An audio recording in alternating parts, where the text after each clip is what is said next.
Mani tombana wari du liba horaklami.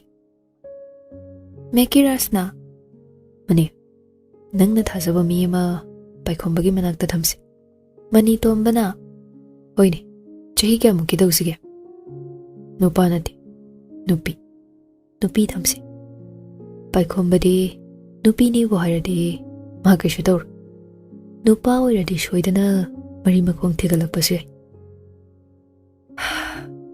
Adudi kana thamdoiba Langlen Mani tomba wahai du danga klap tawna Mekiras ta yingle Mekiras Midying dugi artha khangbana tablapna Kishu pakhanuda Kishu daur Mana hai singadi yar As madu dalida Mani Si phawdi aigi deyung da bangudana Mani tomba mamanawagi matawduda tumina lay Wadu tablapna Masada hangradi yaruini Hoy hangsi Force tawdi dai Mani tomba phone du lawthoklaga Langlen da call tawi Langlen call du dumak pare Thabak toiba Case ama chatlubani hali Wari hak sanaba yagadra Yani Mani tomba tablapna wari singdo Langlen da tamai Langlen ngahak di tumin lay Mekiras di somda kari paukhum pirakpa haina Langtak nana ngai duna layri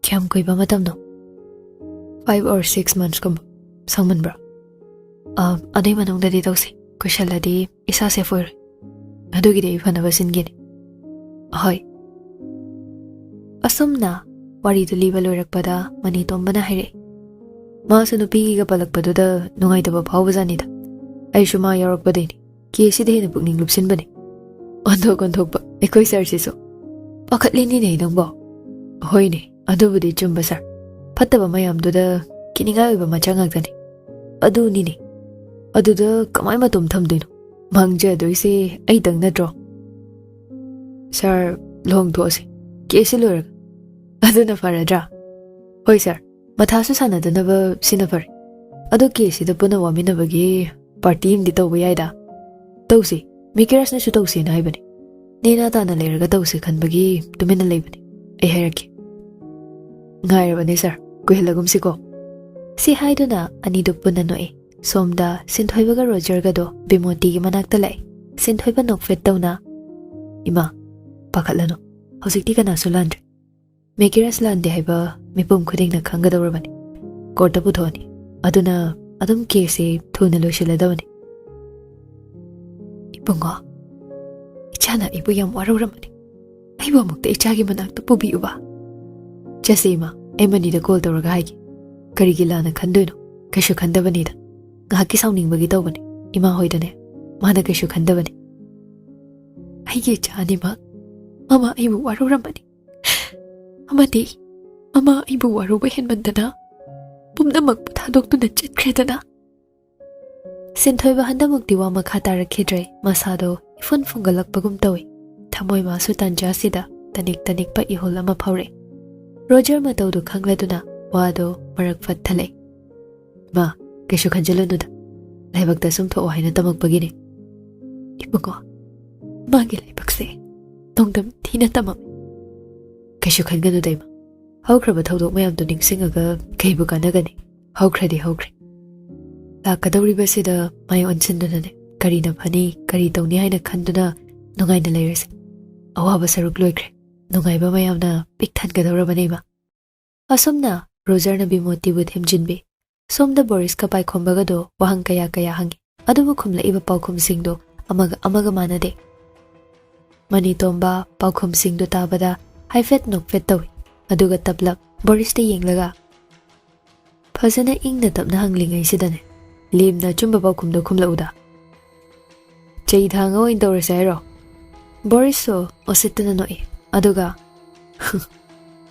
Aina tawning matawbada Nangga na oirige Nang natingdoise Nangga na oirige ba Nakhoy na ibo hadlaso Kishu kaide Mekiras ta Mihad ba iba ming toldo tolam Aduga makhoy gi mungso Matop Tokhay dahal Sida aigi tabag loir Ahin ba to pagkashu bamde Mana fanalan drahira so Mihad ba iba ming tol sidi Mafam da nung shina ꯌꯥꯝ ꯅꯨꯡꯁꯤꯅ ꯈꯨꯗꯣꯜ ꯇꯧꯔꯝꯃꯕꯅꯤ ꯃꯅꯤꯇꯣꯝꯕ ꯋꯥꯍꯩꯗꯨꯗ ꯁꯥꯎꯅꯤꯡꯂꯛꯏ ꯈꯨꯅꯝꯗꯨꯅ ꯕꯣꯔꯤꯁꯀꯤ ꯃꯃꯥꯏꯗꯨꯗ ꯁꯥꯐꯨ ꯀꯟꯅ ꯊꯥꯖꯤꯜꯂꯤ ꯑꯗꯨꯒ ꯅꯥꯀꯟꯗꯒꯤ ꯕꯥꯇꯤꯟꯗ ꯌꯥꯎꯔꯤꯕ ꯏꯁꯤꯡꯗꯨꯅ ꯃꯁꯥ ꯄꯨꯝꯕ ꯍꯩꯖꯤꯜꯂꯤ ꯃꯅꯤꯇꯣꯝꯕ ꯑꯁꯥꯎꯕꯗꯣ ꯐꯥꯊꯕ ꯉꯝꯗ꯭ꯔꯦ ꯕꯣꯔꯤꯁꯀꯤ ꯂꯨꯈꯝꯒꯤ ꯃꯁꯝꯗꯣ ꯇꯥꯞ ꯄꯥꯏꯗꯨꯅ ꯃꯤꯒꯤ ꯄꯨꯟꯁꯤ ꯃꯕꯨ ꯀꯩꯁꯨ ꯂꯩꯇꯅ ꯈꯜꯂꯤꯗꯣ ꯀꯩꯒꯤꯅꯣ ꯍꯥ ꯀꯩꯒꯤꯅꯣꯕ ꯑꯩꯒꯤ ꯑꯄꯥꯝꯕꯅꯤ ꯑꯩꯒꯤ ꯃꯅꯤꯇꯣꯝꯕ ꯁꯥꯎꯅ ꯕꯣꯔꯤꯁꯀꯤ ꯃꯃꯥꯏꯗ ꯀꯤꯟꯅ ꯊꯤꯟꯖꯤꯜꯂꯤ ꯃꯤ ꯎꯁꯤꯠꯇꯕ ꯁꯥꯔꯗꯅ ꯃꯤꯒꯤ ꯄꯨꯟꯁꯤ ꯀꯌꯥꯅꯣ ꯅꯪꯅ ꯃꯥꯡꯍꯜꯂꯤꯁꯦ ꯅꯪꯒꯤ ꯑꯄꯥꯝꯕ ꯑꯅꯤꯡꯕ ꯉꯥꯏꯍꯥꯛꯀꯤ ꯑꯗꯨꯅ ꯃꯤꯑꯣꯏ ꯀꯌꯥꯒꯤ ꯄꯨꯟꯁꯤꯅꯣꯕ ꯅꯪꯅ ꯃꯥꯡꯍꯜꯂꯤꯕ ꯕꯣꯔꯤꯁ ꯍꯟꯗꯛꯃꯨꯛꯇꯤ ꯈꯨꯝꯃꯛꯇ꯭ꯔꯦ ꯇꯨꯃꯤꯟ ꯂꯩ ꯃꯅꯤꯇꯣꯝꯕ ꯃꯈꯨꯠ ꯌꯥꯝ ꯊꯥꯕ ꯌꯥꯗꯦ ꯍꯥꯏꯕ ꯋꯥꯁꯤ ꯀꯣꯟꯅ ꯈꯜꯂꯛꯇꯨꯅ ꯑꯁꯥꯎꯕꯗꯨ ꯐꯥꯊꯕ ꯑꯣꯏꯅ ꯃꯄꯥꯟꯗ ꯊꯣꯛꯂꯛꯏ ꯑꯇꯣꯞꯄꯗ ꯍꯥꯏꯗꯣꯛꯂꯨꯗ꯭ꯔꯦ ꯃꯥꯒꯤ ꯔꯨꯝꯗ ꯑꯣꯏꯅ ꯆꯨꯝꯗ꯭ꯔꯤꯡꯂꯛꯏ ꯄꯥꯎꯁꯤ ꯃꯅꯤꯄꯨꯔ ꯄꯨꯝꯕꯅ ꯈꯪꯂꯕꯅꯤ ꯃꯤꯌꯥꯝꯁꯤꯡ ꯏꯍꯧ ꯍꯦꯟꯒꯠꯂꯛꯏ ꯃꯤꯍꯥꯠꯄꯗꯟꯗꯤ ꯄꯤꯌꯨ ꯍꯥꯏꯅ ꯏꯍꯧ ꯍꯦꯟꯒꯠꯂꯛꯏ ꯅꯨꯃꯤꯠ ꯅꯤꯅꯤ ꯍꯨꯝꯅꯤ ꯆꯪꯅ ꯍꯤꯌꯔꯤꯡꯗꯨ ꯇꯧꯗꯦ ꯑꯗꯨꯃꯛ ꯄ꯭ꯔꯨꯐ ꯂꯩꯔꯕꯅꯤꯅ ꯅꯣꯡꯃꯗ ꯂꯣꯏꯁꯤꯟꯕ ꯌꯥꯔꯦ ꯀꯣꯔꯠꯇ ꯄꯨꯊꯣꯛꯄ ꯅꯨꯃꯤꯠꯅꯤ ꯃꯍꯩ ꯃꯌꯥꯝꯗꯣ ꯄꯥꯎꯗꯨ ꯈꯪꯅꯤꯡꯕꯅ ꯄ꯭ꯔꯖꯥ ꯃꯤꯌꯥꯝ ꯄꯨꯝꯕ ꯀꯣꯔꯠ ꯑꯗꯨꯒꯤ ꯃꯄꯥꯟꯗ ꯉꯥꯏꯗꯨꯅ ꯂꯩꯅꯩ ꯄꯨꯂꯤꯁꯀꯤ ꯖꯤꯞꯁꯤ ꯒꯥꯔꯤ ꯃꯊꯪ ꯃꯊꯪ ꯊꯧꯖꯤꯜꯂꯛꯄꯗꯨ ꯎꯕꯗ ꯄ꯭ꯔꯖꯥ ꯃꯌꯥꯝ ꯔꯤꯄꯣꯔꯇꯔꯁꯤꯡ ꯑꯗꯣꯝꯗ ꯃꯤꯠꯐꯝ ꯊꯝꯂꯛꯏ ꯒꯥꯔꯤꯗꯒꯤ ꯕꯣꯔꯤꯁ ꯄꯥꯏꯈꯣꯝꯕ ꯔꯣꯁꯅꯤ ꯔꯤꯁꯤ ꯃꯈꯣꯏ ꯃꯔꯤꯕꯨ ꯃꯃꯥꯏ ꯃꯃꯤꯠ ꯈꯨꯝꯖꯤꯟꯗꯨꯅ ꯀꯣꯔꯠ ꯃꯅꯨꯡꯗ ꯄꯨꯁꯤꯜꯂꯤ ꯀꯣꯔꯠꯇꯨ ꯍꯤꯌꯔꯤꯡ ꯇꯧꯅꯕ ꯁꯦꯝ ꯁꯥꯈ꯭ꯔꯦ ꯄ꯭ꯔꯖꯥ ꯃꯤꯌꯥꯝ ꯈꯔ ꯑꯃꯗꯤ ꯃꯅꯨꯡꯗ ꯆꯪꯗꯨꯅ ꯂꯩꯅꯩ ꯑꯗꯨꯒ ꯃꯄꯥꯟꯗꯅ ꯃꯤꯑꯣꯏ ꯀꯌꯥ ꯑꯃ ꯉꯥꯏꯗꯨꯅ ꯂꯩꯅꯔꯤ ꯀꯣꯔꯠ ꯍꯤꯌꯔꯤꯡ ꯍꯧꯔꯝꯗꯥꯏꯒꯤ ꯔꯨꯝꯒꯤ ꯊꯣꯡꯗꯣ ꯂꯣꯟꯁꯤꯟꯈ꯭ꯔꯕꯅꯤ ꯑꯗꯨꯕꯨ ꯃꯤꯀꯨꯞ ꯐꯥꯗꯦ ꯔꯨꯝꯒꯤ ꯊꯣꯡ ꯑꯆꯧꯕꯗꯣ ꯍꯥꯡꯗꯣꯔꯛꯏ ꯃꯌꯥꯝꯗꯣ ꯊꯣꯡꯔꯣꯝꯗ ꯄꯨꯟꯅ ꯌꯦꯡꯂꯛꯏ ꯃꯦꯀꯤꯔꯥꯁ ꯃꯣꯡꯍꯥꯗ ꯇꯞꯅ ꯇꯞꯅ ꯆꯪꯂꯛꯏ ꯂꯩꯔꯤꯕ ꯃꯤꯌꯥꯝꯗꯣ ꯆꯪꯂꯛꯏꯕ ꯃꯦꯀꯤꯔꯥꯁꯇ ꯌꯦꯡꯗꯨꯅ ꯂꯩꯅꯩ ꯃꯦꯀꯤꯔꯥꯁ ꯋꯥꯏꯠ ꯃꯆꯨꯒꯤ ꯐꯨꯜ ꯁ꯭ꯂꯤꯞ ꯑꯣꯏꯕ ꯁꯔꯠꯇꯨꯃ ꯑꯗꯨꯒ ꯕ꯭ꯂꯦꯛ ꯃꯆꯨꯒꯤ ꯐꯣꯔꯃꯦꯜ ꯄꯦꯟ ꯑꯃ ꯋꯥꯏꯠ ꯃꯆꯨꯒꯤ ꯐꯨꯔꯤꯠ ꯃꯊꯛꯇ ꯕ꯭ꯂꯦꯛ ꯃꯆꯨꯒꯤ ꯁꯨꯠ ꯕꯦꯁꯇꯨꯃ ꯕ꯭ꯂꯦꯛ ꯃꯆꯨꯒꯤ ꯐꯣꯔꯃꯦꯜ ꯁꯨꯁꯇꯨꯃ ꯑꯗꯨꯒ ꯂꯦꯐ ꯊꯪꯕ ꯈꯨꯗꯥꯡꯗꯅ ꯃꯁꯥ ꯅꯥꯟꯕ ꯕ꯭ꯂꯦꯛ ꯃꯆꯨꯒꯤ ꯂꯦꯗꯔ ꯔꯤꯆ ꯋꯥꯁꯇꯨꯃ ꯌꯦꯡꯕꯗ ꯃꯁꯥ ꯍꯥꯏꯐꯦꯠꯇꯤ ꯅꯥꯜꯂꯤ ꯑꯗꯨꯝꯅꯒ ꯀꯣꯔꯠ ꯂꯥꯛꯀꯅꯤ ꯍꯥꯏꯕ ꯊꯥꯖꯗꯦ ꯆꯪꯂꯛꯏꯕꯗꯣ ꯀꯅꯥꯗꯁꯨ ꯍꯟꯅ ꯌꯦꯡꯂꯝꯗꯦ ꯑꯗꯨꯃꯛ ꯈꯨꯗꯥꯡꯒꯤ ꯀꯨꯟꯗꯥꯝꯗꯣ ꯁꯦꯝꯗꯨꯅ ꯂꯥꯛꯄꯅꯤ ꯃꯦꯀꯤꯔꯥꯁ ꯄꯥꯏꯈꯣꯝꯕ ꯍꯣꯏꯅ ꯂꯩꯔꯤꯕ ꯑꯗꯣꯝꯗ ꯃꯤꯠꯆꯤꯅ ꯍꯥꯏꯐꯦꯠ ꯌꯦꯡꯂꯛꯏ ꯑꯗꯨꯒ ꯎꯁꯤꯠꯇꯅ ꯃꯈꯨꯠꯇꯣ ꯍꯥꯏꯐꯦꯠ ꯊꯥꯡꯒꯠꯂꯒ ꯍꯥꯏ ꯍꯥꯏꯅ ꯍꯥꯏꯕꯒꯤ ꯃꯑꯣꯡꯅꯤ ꯑꯣꯁꯤꯗꯨ ꯇꯞꯂꯞꯅ ꯂꯥꯛꯑꯣ ꯁꯣꯝꯗ ꯑꯁꯨꯝꯅ ꯆꯪꯗꯨꯅ ꯃꯁꯥ ꯃꯁꯥꯒꯤ ꯃꯐꯝꯗ ꯐꯝꯗꯨꯅ ꯂꯩ ꯖꯠꯖ ꯂꯥꯛꯇꯨꯅ ꯍꯤꯌꯔꯤꯡ ꯍꯧꯏ ꯄ꯭ꯔꯨꯐ ꯃꯌꯥꯝꯗꯣ ꯃꯊꯪ ꯃꯊꯪ ꯄꯨꯊꯣꯛꯇꯨꯅ ꯃꯤꯌꯥꯝꯗ ꯌꯦꯡꯍꯜꯂꯤ ꯄ꯭ꯔꯖꯥ ꯃꯤꯌꯥꯝꯗꯣ ꯑꯁꯥꯎꯕꯅ ꯃꯩ ꯍꯧꯔꯤ ꯄꯨꯡ ꯈꯔ ꯆꯠꯊꯔꯕ ꯃꯇꯨꯡ ꯕ꯭ꯔꯦꯛ ꯂꯧꯁꯦ ꯍꯥꯏꯗꯅ ꯕ꯭ꯔꯦꯛ ꯂꯧꯏ ꯃꯦꯀꯤꯔꯥꯁꯀ ꯃꯅꯤꯇꯣꯝꯕꯒ ꯂꯥꯡꯂꯦꯟꯒ ꯃꯈꯣꯏ ꯑꯍꯨꯝ ꯅꯣꯛꯃꯤ ꯇꯧꯗꯨꯅ ꯋꯥꯔꯤ ꯁꯥꯅꯩ ꯂꯥꯡꯂꯦꯟ ꯅꯁꯥ ꯀꯩꯁꯨ ꯇꯧꯗꯕ꯭ꯔꯥ ꯇꯧꯗꯦꯗ ꯅꯥꯟꯊꯣꯛꯅꯕ ꯍꯣꯠꯅꯕꯗ ꯑꯃꯨꯛꯇꯣꯏꯕ ꯑꯋꯥꯕ ꯑꯃ ꯑꯣꯏꯈ꯭ꯔꯦ ꯑꯩꯒꯤ ꯃꯔꯝꯒꯤ ꯅꯈꯣꯏ ꯃꯌꯥꯝꯁꯦ ꯂꯣꯏꯅ ꯋꯥꯍꯜꯂꯤ ꯇꯧꯔꯤꯁꯦ ꯋꯥꯍꯟꯕ ꯍꯥꯏꯅꯨꯗ ꯁꯤꯗꯤ ꯑꯩꯈꯣꯏꯒꯤ ꯗ꯭ꯌꯨꯇꯤꯅꯤ ꯑꯩꯈꯣꯏꯅ ꯂꯩꯔꯤꯁꯦ ꯄ꯭ꯔꯖꯥ ꯃꯤꯌꯥꯝꯒꯤ ꯁꯦꯕꯥ ꯇꯧꯅꯕꯅꯤ ꯑꯗꯨꯅ ꯁꯤꯗ ꯊꯣꯏꯗꯣꯛꯄ ꯑꯍꯦꯟꯕ ꯂꯩꯇꯦ ꯏꯁꯥꯒꯤ ꯗ꯭ꯌꯨꯇꯤꯅꯤ ꯈꯟꯗꯅ ꯆꯠꯂꯤꯅꯤ ꯅꯪꯅ ꯆꯠꯈꯤꯕꯗ ꯁꯣꯝꯗ ꯑꯃꯗꯤ ꯃꯤꯍꯨꯟꯁꯦ ꯁ꯭ꯋꯥꯏ ꯂꯥꯎꯔꯤꯕ ꯃꯅꯤꯇꯣꯝꯕ ꯃꯣꯡꯍꯥꯗ ꯇꯞꯂꯞꯅ ꯄꯥꯈꯠꯇ꯭ꯔꯗꯤ ꯀꯩꯅꯣ ꯂꯥꯡꯂꯦꯟ ꯑꯅꯤꯗꯨꯒꯤ ꯋꯥꯗꯨꯗ ꯅꯣꯛꯏ ꯃꯦꯀꯤꯔꯥꯁ ꯅꯣꯛꯃꯤ ꯃꯪꯂꯥꯟ ꯑꯣꯏꯗꯨꯅ ꯂꯩꯔꯗ꯭ꯔꯥ ꯈꯟꯕꯅꯤ ꯃꯪꯐꯥꯎꯅꯔꯦ ꯁꯤꯗꯒꯤ ꯍꯦꯟꯅ ꯅꯨꯡꯉꯥꯏꯕ ꯂꯩꯇ꯭ꯔꯦ ꯇꯥꯟꯖꯥꯗꯨꯗ ꯔꯣꯖꯔꯒ ꯁꯤꯟꯊꯣꯏꯕꯒ ꯍꯥꯊꯨ ꯂꯥꯛꯄꯗꯨ ꯎꯔꯦ ꯑꯅꯤꯗꯨ ꯈꯣꯡꯂꯩ ꯊꯨꯅ ꯂꯥꯛꯇꯨꯅ ꯂꯩꯔꯤꯕ ꯃꯈꯣꯏꯒꯤ ꯃꯅꯥꯛꯇ ꯆꯪꯂꯛꯏ ꯁꯤꯟꯊꯣꯏꯕ ꯄꯥꯈꯠꯅ ꯏꯇꯥꯎ ꯅꯤꯡꯊꯤꯝꯂꯩ ꯂꯩꯔꯤꯕ ꯃꯤꯑꯣꯏꯁꯤꯡꯗꯨ ꯉꯛꯅ ꯌꯦꯡꯅꯗꯨꯅ ꯂꯩ ꯁꯤꯟꯊꯣꯏꯕ ꯋꯥꯗꯨ ꯃꯈꯥ ꯇꯥꯔꯛꯏ ꯉꯁꯥꯏ ꯑꯌꯨꯛ ꯑꯩꯉꯣꯟꯗ ꯀꯣꯜ ꯇꯧꯔꯛꯏ ꯑꯩꯗꯤ ꯏꯄꯥ ꯄꯥꯈꯠꯂꯨꯔꯦ ꯑꯗꯨꯒ ꯅꯤꯡꯊꯦꯝ ꯑꯣꯏꯔꯝꯃꯤ ꯀꯥꯏ ꯂꯩꯒꯦ ꯍꯧꯖꯤꯛ ꯅꯣꯡꯐꯨꯔꯥꯗ ꯈꯨꯂꯥꯛꯄ ꯑꯣꯏꯅ ꯂꯩ ꯍꯥꯏꯅ ꯍꯥꯏꯔꯤ ꯃꯥ ꯂꯣꯠꯇꯨꯅ ꯂꯩꯕꯖꯥꯠꯅꯤ ꯅꯪ ꯂꯥꯛꯀꯗ꯭ꯔꯥ ꯍꯥꯏꯅ ꯃꯥ ꯉꯥꯏꯕꯅꯦ ꯍꯥꯏ ꯄꯨꯂꯤꯁ ꯑꯇꯣꯞꯄ ꯂꯥꯛꯄꯗꯨꯗ ꯃꯥ ꯊꯣꯛꯇꯅ ꯂꯩꯕꯅꯦꯅ ꯍꯥꯏ ꯃꯅꯤꯇꯣꯝꯕ ꯃꯔꯛ ꯊꯠꯇꯨꯅ ꯑꯣ ꯁꯤꯅ ꯍꯥꯏꯅꯤ ꯈꯨꯜꯒꯤ ꯈꯨꯂꯥꯛꯄꯗꯨ ꯎꯅꯒꯦ ꯌꯥꯗꯦ ꯍꯥꯏꯗꯅ ꯈꯨꯟꯒꯤ ꯃꯤꯑꯣꯏꯁꯤꯡꯅ ꯑꯗꯣ ꯁꯤꯟꯊꯣꯏ ꯍꯧꯖꯤꯛ ꯂꯥꯛꯑꯕꯣ ꯂꯥꯛꯏ ꯕ꯭ꯔꯦꯛꯀꯤ ꯃꯇꯨꯡꯗ ꯃꯦꯀꯤꯔꯥꯁ ꯈꯨꯗꯥꯡꯗ ꯁꯤꯔꯤꯕ ꯘꯔꯤꯗꯣ ꯍꯥꯏꯐꯦꯠ ꯊꯥꯡꯒꯠꯂꯒ ꯄꯨꯡ ꯌꯦꯡꯉꯤ ꯑꯗꯨꯒ ꯃꯆꯤꯟꯗ ꯇꯞꯂꯞꯅ ꯁꯣꯜꯂꯛꯏ ꯑꯁ ꯄꯨꯡꯁꯤꯗꯤ ꯇꯥꯗꯣꯔꯤꯅꯤ ꯃꯤꯅꯠ 10ꯃꯨꯛꯇꯪꯅꯤ ꯕ꯭ꯔꯦꯛ ꯄꯤꯕ ꯃꯥ ꯂꯥꯛꯑꯦ ꯍꯥꯏꯔꯗꯤ ꯑꯩ ꯍꯥꯏꯅꯔꯨꯒꯦ ꯃꯅꯨꯡꯗ ꯋꯤꯠꯅꯦꯁ ꯂꯩ ꯍꯥꯏꯗꯅ ꯆꯠꯂꯣ ꯍꯥꯏꯅꯧꯔꯣ ꯌꯧꯁꯤꯜꯂꯛꯑꯅꯤ ꯃꯅꯤꯇꯣꯝꯕ ꯍꯥꯊꯨ ꯆꯦꯟꯗꯨꯅ ꯆꯠꯈ꯭ꯔꯦ ꯂꯥꯡꯂꯦꯟꯅ ꯈꯨꯂꯥꯛꯄ ꯑꯣꯏꯕ ꯀꯥꯏꯁꯦ ꯇꯔꯥꯏꯗꯤ ꯑꯣꯏꯕ ꯀꯩꯁꯨ ꯌꯥꯔꯣꯏ ꯃꯐꯝꯗꯨꯗ ꯆꯪꯉꯒ ꯂꯩꯔꯒ ꯊꯥꯏꯅꯒꯤ ꯃꯄꯥ ꯃꯄꯨꯗꯒꯤ ꯁꯝꯊꯔꯛꯂꯒ ꯑꯣꯏꯒꯗꯧ ꯅꯠꯇ꯭ꯔꯣ ꯔꯣꯖꯔꯅ ꯍꯣꯏ si maramsida ai khajikting ado khana baya ba mana kulamadagi mana mi sing se chingthoraga purakpam aduga adugi mapham duda leikhiba sigumba natana atopaliti nung phura kaina kadai dagi bu noi bu takrabane mayam do ta de haibagom mangak to haire tanja duda osila aga mekiras ta haire manung changsilo mekiras hoi mai haide adumak matung inakre tanja duda nupa ama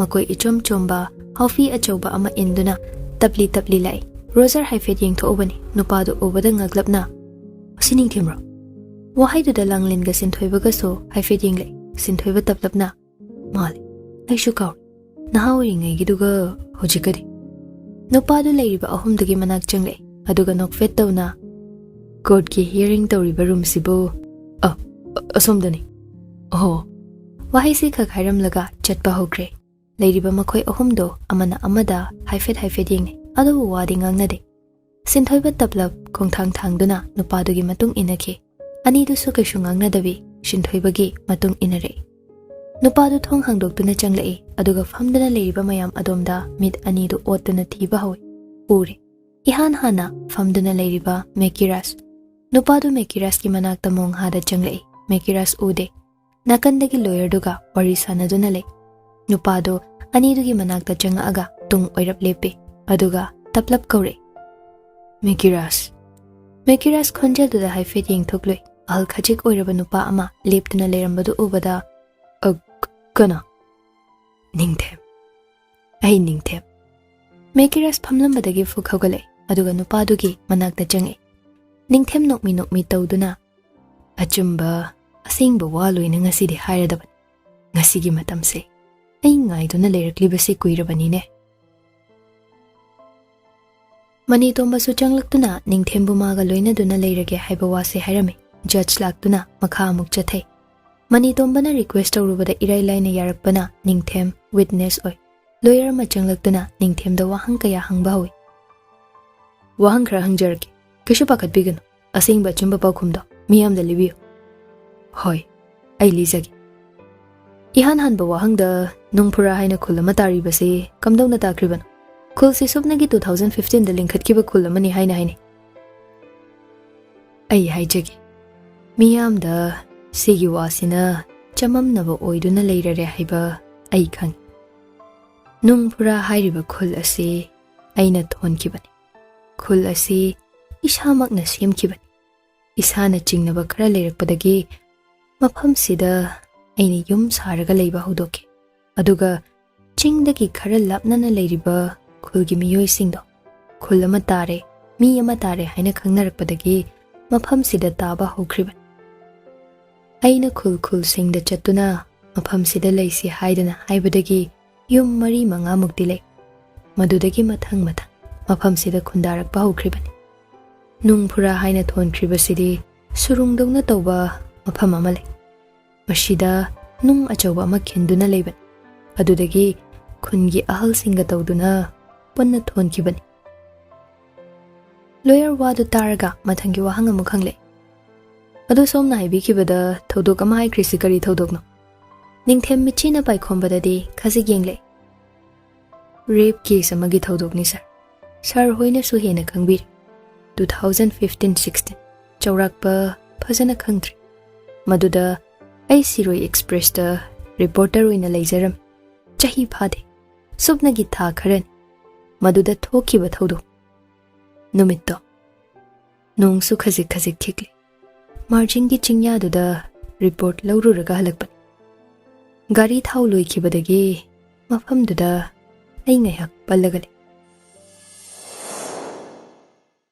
ningthem matha sarapna as onthoppa dawni kari no ne tawisi phone chi su battery yaudre ne tawisi khudang da siriba gari do haife thangatuna yeng pung kya tarage haina pung dungalle adubu nong chubagi imam mamba thengba manbagi wani ningthem upai leite gari do induna lai adubu thaptakna ure nupa kharana nupi amage manakta ikoi shinduna leibado ningthem mambanina phasana di uba phangde gari gi light do haife thanduna yengbani madudasu uba phangde mafam dulapna bana nong mamit khaklakpa matamda amuk amukte uba phangi. Matang sida nong sukanna chudhare. Ningthem ngai hakte masadu nong chui haibaga kawi. Gari do thanamlaga nupa kharana nupi do chinglaga pukhibadu ubada taha taha chele. Chingdu phau phau duna ningthem laptakna dumak inaduna chatle.